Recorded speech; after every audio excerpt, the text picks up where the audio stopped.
अस्सलाम वालेकुम। क्या नबीज़ बनाकर हम गर्मी में भी पी सकते हैं, ख़ास तौर पर रमज़ान में?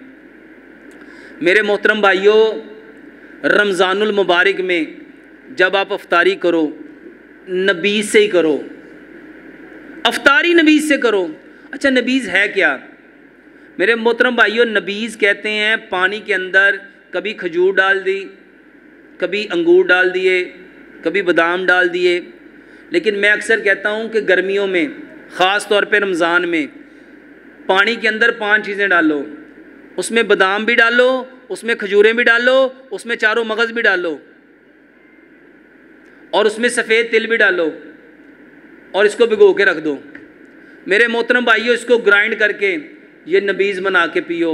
वल्लाह ये कई बीमारियों का इलाज है। और ख़ास तौर पे वो बूढ़े जो कहते हैं पेशाब कंट्रोल नहीं होता, जो लोग कहते हैं कतरा कतरा पेशाब आता ही रहता है, वो लोग जो कहते हैं हमारे बच्चे बिस्तर पे पेशाब कर देते हैं। अभी मेरे पास एक लड़की आई, 18 साल उसकी उम्र थी। 18 साल की उम्र में उसका बिस्तर पे पेशाब निकल जाता है। वजह क्या है? उसके पेशाब के जो पट्टे हैं, जो उसका यूरिनरी ब्लैडर है, उसके पट्टे कमज़ोर हैं। और ये सही हदीस है। मेरे मोहतरम भाइयों, ये जो नबीज़ है, ये पेशाब के जितने अज़ा हैं उनके पट्टों की कमज़ोरी का बेहतरीन इलाज है। इसके अलावा प्रोस्टेट ग्लैंड का इलाज है। ये जिनके पेशाब के जो गुदूद हैं बढ़ जाते हैं, उसका बेहतरीन इलाज है।